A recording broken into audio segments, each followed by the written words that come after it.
Mnasikia maneno hii wa China ama niwaambie? Niwaambie? Si ndio? Kwa sababu nimeona line pale rais akisalimia hawa, nikaona ni wengi sana. Hao wa China wanatakiwa kuwe watatu peke yake.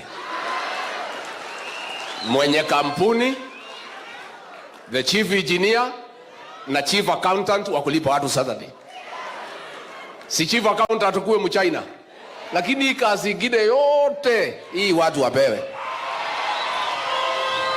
Kwa sababu hii kazi ya kujenga reli ya shida sisi.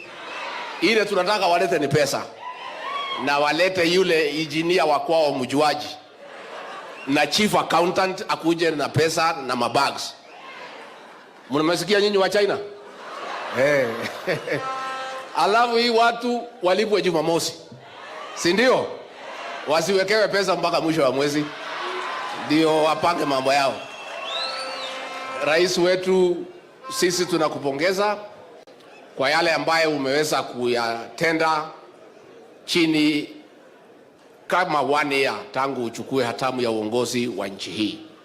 Tuliingia katika hii serikali kukiwa na matatizo mengi, na tunashukuru Mwenyezi Mungu amekupatia uwezo, amekupatia maarifa. Uchumi wetu umeanza kuonesha dalili ya kurudi kwa laini. Unga imeteremuka. Walikuwa wanapiga kelele, tukiingia ilikuwa 230.